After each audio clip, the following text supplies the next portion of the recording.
આત્મીય સ્વજનો પવિત્ર પુરુષોત્તમ માસ આવી રહ્યો છે.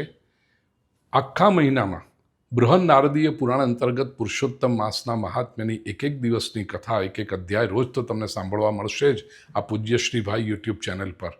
પરંતુ 22મા અધ્યાયમાં વર્ણન આવે છે કે પુરુષોત્તમ માસનું વ્રત જેણે કરવું એના નિયમો શું પાલન કરવા, ભોજનમાં શું લેવાય શું ન લેવાય. બહુ જ કન્ફ્યુઝન હોય છે, અલગ અલગ અભિપ્રાયો લોકો આપે અને તેથી નવા જે લોકો હોય વ્રત તો કરવું છે પણ કન્ફ્યુઝન થાય.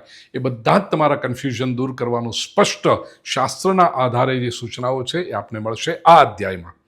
એટલે મહિનો શરૂ થાય તે પહેલાં આપને આ 22મો અધ્યાય ફરીથી આપ સાંભળશો 22મા અધ્યાયમાં, પણ અત્યારે આપના માટે આપીએ છીએ કે આ વ્રત જો કરવું હોય તો આપ પૂરી સ્પષ્ટતા સાથે અને શ્રદ્ધાપૂર્વક કરી શકો.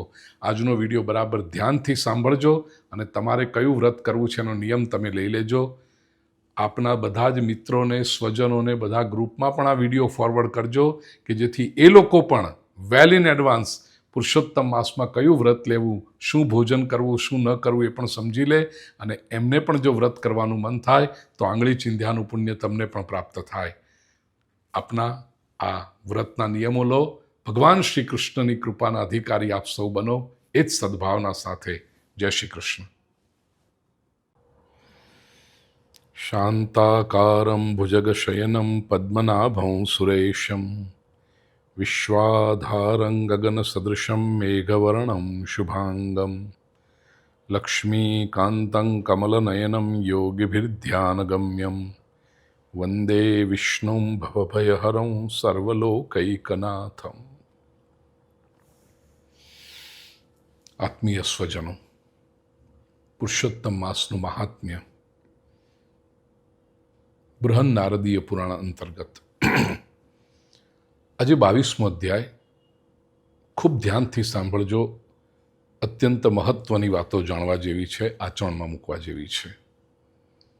અને 22મા અધ્યાયમાં પ્રવેશ કરીએ તે પહેલાં આ સમગ્ર એક મહિનાની અખંડ સત્સંગ યાત્રાના મનોરથી આશા અજીત ખીમજી પરિવાર મસ્કતથી એમને ખૂબ ખૂબ આશીર્વાદ. પરમાત્મા શ્રી કૃષ્ણની ખૂબ કૃપા એમના પર વરસતી રહે. આવો, દ્રઢધનવા રાજા વાલ્મીકી ઋષિ પાસેથી પુરુષોત્તમ માસનું મહાત્મ્ય, ભગવાનનું પૂજન કેવી રીતે કરવું એ આપણે ગઈકાલે જોયું. હવે વ્રત અને નિયમો શું છે એટલે બહુ અગત્યની વાત છે. આમાં રાજા પૂછે છે પ્રશ્ન કે પુરુષોત્તમસ્ય નિયમાન વ્રતિનો વદ વિસ્તરાત કિમ ભોજ્યમ કિમ ભોજ્યમ વા વર્જ્યાવર્જ્યે તપોધન. ઘણા લોકોને આ પ્રશ્ન વિશે જાણવાની ઈચ્છા હોય છે. પ્રિય સ્વજનો, અમારા ન્યૂઝીલેન્ડ ઓકલેન્ડમાં રવિનભાઈ, એમને ખૂબ શ્રદ્ધા પુરુષોત્તમ માસ પ્રત્યે. એમણે પોતાના બિઝનેસનું નામ જ રાખ્યું છે શ્રી વિષ્ણુ કોર્પોરેશન, કે એ રીતનું એન્ટરપ્રાઇઝ કેવું નામ છે. SVE, Shri Vishnu enterprise. અધિક મહિનામાં એમણે આપણી 2 વાર કથાનું પણ આયોજન કર્યું ત્યાં ન્યૂઝીલેન્ડ ઓકલેન્ડમાં. એમણે ખાસ મને કહ્યું હતું, ગુરુજી, અધિક માસમાં શું જમવું શું ન જમવું એના વિશે લોકોને ખૂબ કન્ફ્યુઝન હોય છે. તો આજે શાસ્ત્રના આધારે, બૃહન નારદીય પુરાણના આધારે આપણે આ સ્પષ્ટતા કરીએ. રાજા પ્રશ્ન પૂછે છે, દ્રઢધનવા રાજા વાલ્મીકી ઋષિને, કે પુરુષોત્તમ માસનું જે વ્રત કરે અને કયા નિયમોનું પાલન કરવું, વિસ્તારથી કહો. ખાસ કરીને મહિનામાં શું ખાવું, કિમ ભોજ્યમ કિમ અભોજ્યમ, શું ન જમવું, વા વર્જ્ય અવર્જ્ય, વર્જ્ય એટલે શું છોડવું અને અવર્જ્ય શું ન છોડવું, એની મને વાત કરો. વાલ્મીકી ઋષિ વર્ણન કરે છે કે પુરુષોત્તમ માસમાં જે જમવાનું છે એ હવિષ્યાન્ન જમવું જોઈએ. હવિષ્યાન્નંચ ભુંજીત પ્રયત પુરુષોત્તમે. હવિષ્યાન્ન જમવું. હવે આ સંસ્કૃત શબ્દ છે. આ તરત તમે પ્રશ્ન પૂછશો કે હવિષ્યાન્ન કોને કહેવાય? તો લિસ્ટ આપ્યું છે શાસ્ત્રમાં. ઘઉં, ચોખા, બધા જે ધોળા ધાન્ય છે, સફેદ ધાન્ય છે એ, મગ, જવ, તલ, વટાણા, કાંગ. હવે આ કાંગ છે એ ગુજરાતીમાં એને રાળું કહેવાય અથવા તો કાંગણી કહેવાય છે. हिंदी में उसे कांगी कहते हैं અને આધુનિક યુગમાં એને ફોક્સટેલ મિલેટ તરીકે ઓળખે છે, એ લેવાય. સામો પછી કયું છે વાસ્તુક નામની જે શાક છે. વાસ્તુક એટલે ચીલની ભાજી, બથુઆ ઉત્તર પ્રદેશમાં કહેવાતો છે, નોર્થમાં મોટાભાગે વિન્ટર સિઝનમાં એટલે શિયાળાની ઋતુમાં થાય એ વાસ્તુક. પછી હિલ મોચિકા નામની ભાજી, એને આજકાલ આપણે કેલ કહીએ છીએ, ઇંગ્લિશમાં પણ KALE કેલ, એ ભાજી બહુ હેલ્ધી હોય છે. આદુ, કાલશાક, કંદમૂળ, કાકડી, કેળા, સિંધાલુણ, સમુદ્રનું મીઠું, દહીં, ઘી, દૂધ, પણ ખાસમાં સ્પષ્ટતા કરી મલાઈ જેમાંથી નથી કાઢેલું એવું દૂધ. પયોનુદ્ધૃત સારંચ, અનુદ્ધૃત સારંચ પય, એ રીતનું. ફણસ, કેરી, હરડે, પીપર, જીરું, સૂંઠ, આંબલી, સોપારી, લવલી, આ સંસ્કૃત શબ્દ છે, લવલી એટલે ઇંગ્લિશમાં પેલું LOVE એ નહીં, પણ લવલી, આમળા, ગોળ સિવાયનો શેરડીનો રસ, અને ખાસ કરીને તેલમાં ન તળેલા પદાર્થો. એટલે આખો 1 મહિનો ફ્રાઈડ તો છોડી જ દો, આનાથી હેલ્થ એટલી સારી થશે ને, તબિયત આમ જેને વજન ઘટાડવાના પ્રોબ્લેમ છે ને એના તો વજન ઓછા થઈ જશે. તળેલા પદાર્થો આને ન લેવાય, એટલે એને હવિષ્યાન્ન કહે છે. અને આવું હવિષ્યાન્ન જમવું, અતૈલ પક્વમ મુનયો હવિષ્યમ પ્રવદંતી ચ, જે તેલમાં નથી તળાયેલું એવું જે ભોજન છે એ હવિષ્યને કહેવાય. અને હવિષ્ય ભોજનમ નૃણામ ઉપવાસ સમમ વિદુઃ, આ હવિષ્યાન્ન માણસ લે ને એ ઉપવાસ સમાન જ ગણાય છે. એટલે શું લેવું નક્કી થઈ ગયું ભોજનમાં. હવે શું ન લેવું? બધું જ પ્રકારનું અભક્ષ્ય, માંસ, મધ લેવાની ના પાડી છે, કારણ કે એ પણ પેલું પ્રાણીજન્ય છે ને, મધમાખીનું એ છે, એટલે મધ નહીં. ભાતનું ઓસામણ નહીં લેવું, ચોળા નહીં ખાવા, અડદ, રાઈ, કોઈ પણ પ્રકારના માદક પદાર્થો જે નશો કરે એ નહીં. આજની ભાષામાં લોકો કહે ને પેલું કિક આપે, એવું નહીં લેવાનું. પછી 2 દાળ જેમાંથી થાય એવું ધાન્ય નહીં લેવાનું, એટલે લેન્ટિન્સ જેને કહીએ છીએ આપણે, દાળ, એ ન લેવાય. તલ, આખા તલ લેવાય છે, પણ તલનું તેલ ના પાડી છે એના માટે. પછી ઝેરથી કે કાંકરા વગેરેથી દૂષિત થયેલું, જેમાં કાંકરો પડી ગયો હોય કેવું હોય એવું અન્ન ન લેવાય. હવે જુઓ કેટલું સૂક્ષ્મ સ્તર પર જાય છે. ભાવ દુષ્ટમ, ક્રિયા દુષ્ટમ, શબ્દ દુષ્ટંચ વર્જયેત. ભાવ દુષ્ટ, જેને સારા ભાવનાથી ન બનાવ્યું હોય, સારી લાગણીથી ન બનાવ્યું હોય, એ ભોજન ન લેવું. પછી શબ્દ દુષ્ટમ અને ક્રિયા દુષ્ટમ, ક્રિયાથી કંઈક દુષ્ટ થયું છે. વચ્ચે આવતું હતું ને પેલા વિધર્મીઓ કંઈક ભોજન પીરસે પહેલાં અંદર થૂંકીને, અરે રે ગંદા માણસોને, ગંદા કરવાવાળા લોકો, છોડો, ભગવાન સદબુદ્ધિ આપે સૌને. એવું દૂષિત અનાજ ન લેવું. અને વાણીથી દૂષિત, જેણે કોઈ અનાજની નિંદા કરી છે કે જેણે એ અન્નનું દોષ કર્યો છે, એ વાણીથી પણ દુષ્ટ છે, એવું અનાજ ન લેવું. પછી કહ્યું પારકું અનાજ ન લેવું. પરાન્નંચ, પરદ્રોહમ, પરદારાગમન તથા, બીજાનું અનાજ ન લેવું. એટલે સાવ પારકું આપણે કહીએ ને, કોઈ ભાવથી આપણને આપણો પોતાનું સ્વજન હોય, લાગણીથી બોલાવે તો એની ના નથી, પણ બાકી પરાન્ન, ગમે તેના ઘરે જઈને ઉભા ખાવા બેઠા એવું નહીં કરવું.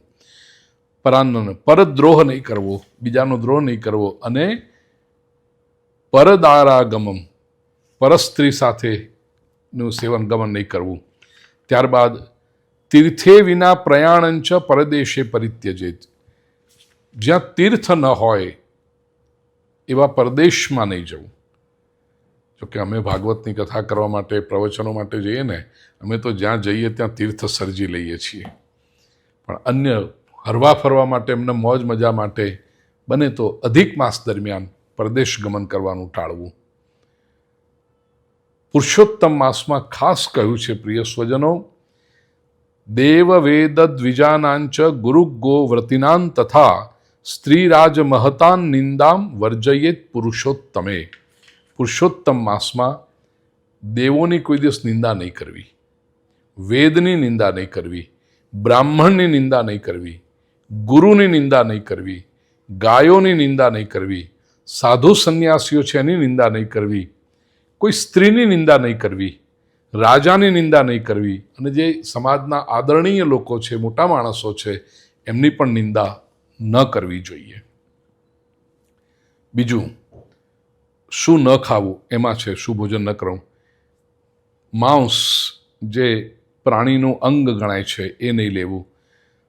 પ્રાણીઓના અંગમાંથી મેળવેલું જે ચૂર્ણ છે એવું પણ નહીં લેવું. બીજોરું જે છે એ ફળમાં માંસ ગણાય છે એ નહીં લેવું. ધાન્યમાં મસૂર, હિન્દીમાં જે કહેવત છે ને, યે મુંહ ઓર મસૂર કી દાલ, તો એ મસૂર નહીં લેવી. વાસી અન્ન ન લેવું. દૂધ માત્ર બકરી, ગાય અને ભેંસ આ ત્રણનું દૂધ લેવું, એ સિવાય બીજા કોઈ પશુઓના દૂધ ન લેવા. ઘણી વખતે ઊંટનું દૂધ લોકો લેતા હોય છે, ગધેડીનું દૂધ લેતા હોય છે. એ તો આમ આયુર્વેદમાં ઉધરસને હટાવવા માટે ગધેડીનું દૂધ ઉપચાર ગણ્યો છે, પણ અધિક માસ દરમિયાન ન લેવું.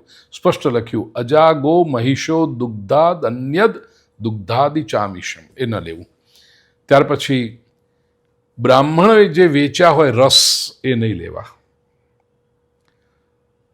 જમીનની અંદર જે મીઠું પાકે, જેને આપણે ગુજરાતીમાં ખારો કહીએ છીએ, એ ન લેવાય. તાંબાના વાસણમાં ગાયનું દૂધ હોય પણ જો તાંબાના વાસણમાં મૂક્યું હોય તો એ નહીં લેવાનું.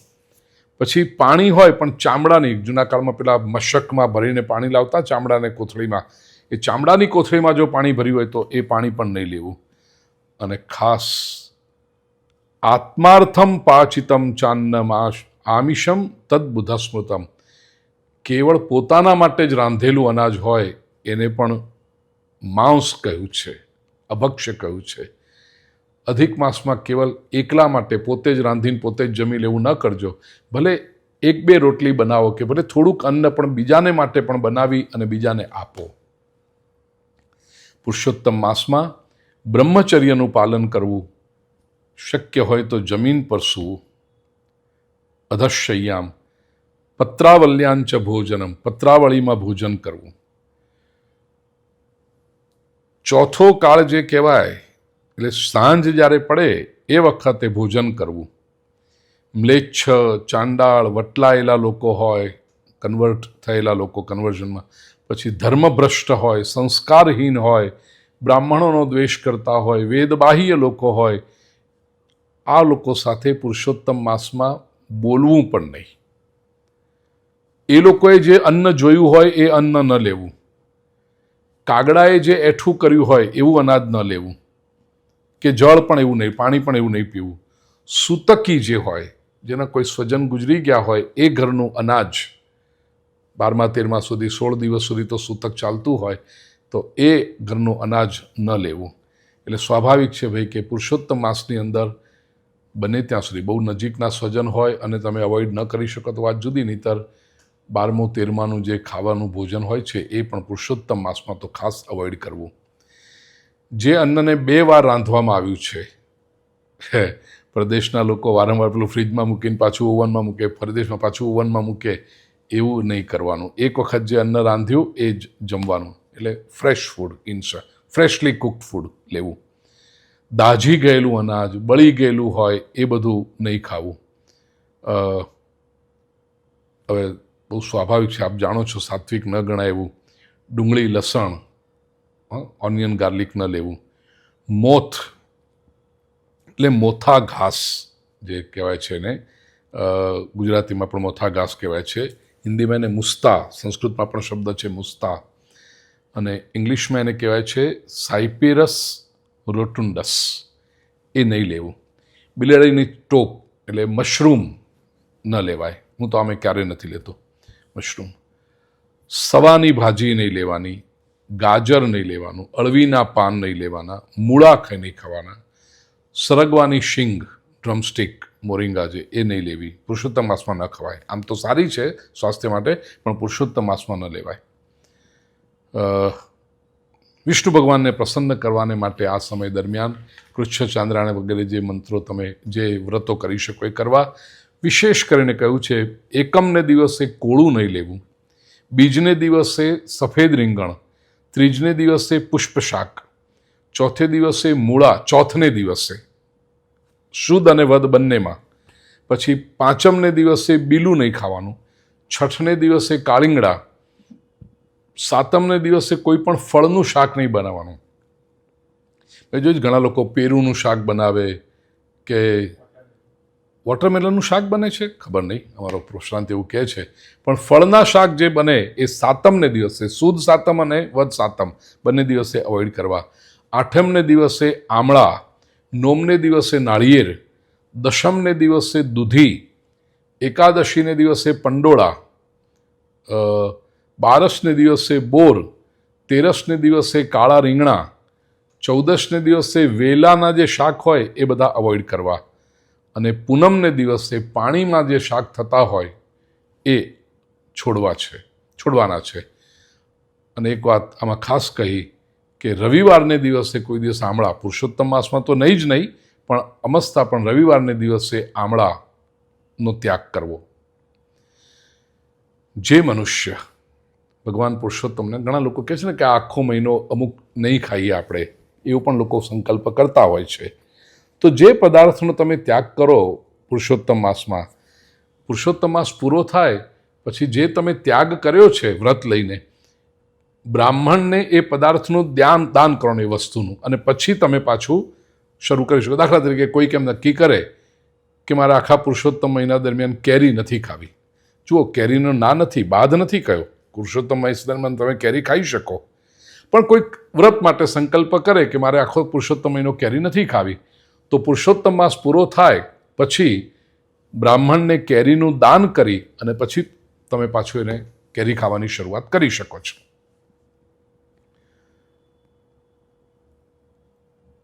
કોઈ પણ વાત છે ભાઈ, નિયમ જે છે વગર વ્રત કરો એ મનુષ્ય ફળ મેળવી શકે. જેમ આયુર્વેદમાં આપણે નથી કહેતા કે ઔષધિ કરીએ તો પછી ચરી પાળવી પડે, એવી રીતે કોઈ પણ વ્રત કરીએ એની સાથે નિયમ પણ, વ્રત અને નિયમ આ બંને સાથે જતા હોય છે. જો શક્તિ હોય, શાસ્ત્રમાં એવું લખ્યું છે, તો ઉપોષણેન કર્તવ્ય શક્તિશ્ચેત પુરુષોત્તમ. જો તમારા શરીરની ફિઝિકલ એટલી ફિટનેસને તાકાત હોય તો આખો પુરુષોત્તમ મહિનો ઉપવાસ કરવા. હવે સ્વાભાવિક છે દરેકને માટે તો એ શક્ય નથી, તો પછી માગ્યા વિના કેવળ ઘી અથવા તો દૂધ પીને રહેવું, માગવું ન પડે. એટલે તમારી આજુબાજુ એવા માણસો હોવા જોઈએ કે તમે માગો નહીં છતાં તમને આપી દે. માગ્યા વિના દૂધ અથવા તો ઘી પીને રહેવું. પછી જેમ જે આગળ તમે ફલાહારનું રાખી શકો કે એવું કંઈ પણ એક વસ્તુ સ્પષ્ટ કહી, આપણે શાસ્ત્રકારો બહુ જ બ્રોડ માઇન્ડેડ છે પ્રિય સ્વજનો. એ ચોખ્ખું લખે છે, વ્રતભંગો યથા ન સ્યાત તથા કાર્યમ વિચક્ષણૈ. કોઈ પણ નિયમ લેતા પહેલાં, કોઈ પણ વ્રત લેતા પહેલાં શાંતિથી વિચાર કરજો કે આખો મહિનો તમે કોઈ પણ વિઘ્ન વગર એનું પાલન કરી શકશો ને. તમને જેમ લાગે કે ના આ પોસિબલ નથી, ઉત્સાહમાં આવીને બહુ આમ એકદમ હોશમાં આવી જઈને નિયમ લઈ લઈએ અને પછી એનું પાલન ન થાય તો યોગ્ય નથી. એટલે વ્રત ભંગ થાય એના કરતાં બેટર છે કે વ્રત લેતા પહેલાં તમે નક્કી કરો કે આ પાલન હું આખું કરી શકીશ.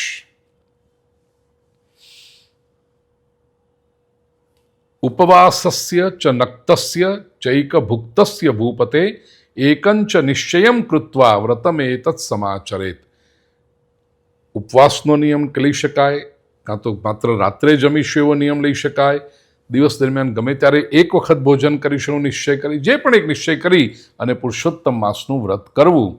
એક ખાસ વાત કહી છે પ્રિય સ્વજનોને, આપણે પાલન એનું અત્યારે કદાચ આજે ભલે 22મો દિવસ, હજી પણ શરૂ કરી દો, એક સપ્તાહ બાકી છે. શ્રીમદ ભાગવતમ ભક્ત્યા શ્રોતવ્યમ પુરુષોત્તમે. પુરુષોત્તમ માસમાં ખાસ શ્રદ્ધાપૂર્વક શ્રીમદ ભાગવતનું શ્રવણ કરવું.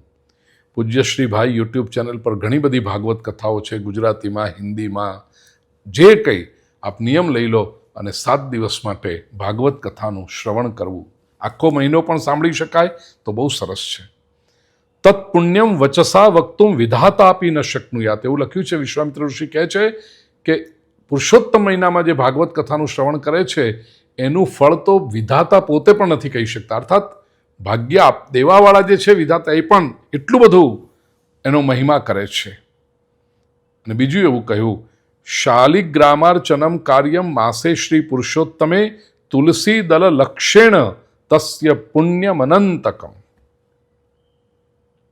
પુરુષોત્તમ માસમાં શાલિગ્રામ ઉપર 1,00,000 તુલસી દલ, આખા મહિનામાં 1,00,000 તુલસી દલ, એટલે એવરેજ તમે રોજના 3500 જેવા થાય, 3,500 જેવા તુલસી કરો તો આખા મહિનામાં 1,00,000 તુલસી દલ અર્પણ થઈ શકે છે.